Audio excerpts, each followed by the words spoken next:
interconnectivity is really critical. I think more organizations are starting to understand that safety, quality, and experience are directly linked.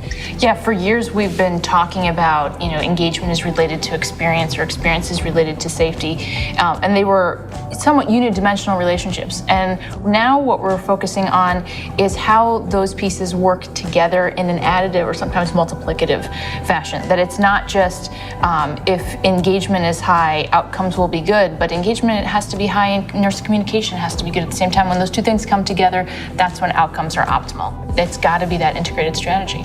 Zero harm has to be top of mind. Yes. If we can't keep our patients safe, if we can't keep our caregivers safe, then we're in the wrong business. We're not succeeding. It's got to be tip of the spear of what we do. Right. For every single data point, there is a patient with a family and a job and hobbies and things that are important to them. They're not just a bloodstream infection. I think it actually has to start with the leadership if we're going to not only sort of get the results we're looking for, but then they're sustainable over time. They set the culture. Right. And a lot of what we're talking about is culture.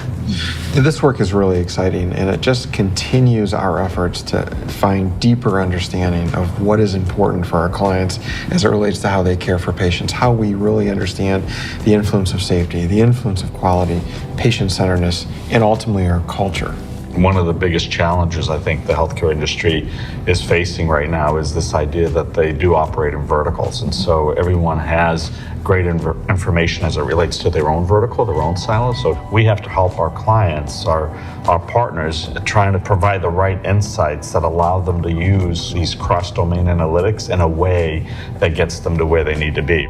They have more data than they've ever had before. And it was when we pulled that data together and started to look across the different data sets and the different domains that we realized there are very specific insights out of looking at those cross-domain analytics that allow us to find improvement and target that improvement based on the insights that we get from the data. The principles that are laid out create the strategy to contextualize all this data. Right. But by having these principles, these organizing principles in a way to address your strategy in an integrated fashion, that's how you're going to be able to know where to go next. This, I think, is a roadmap to help organizations now answer the question, okay, we know it's connected, we've seen the data, we have our data, how do we take it to action?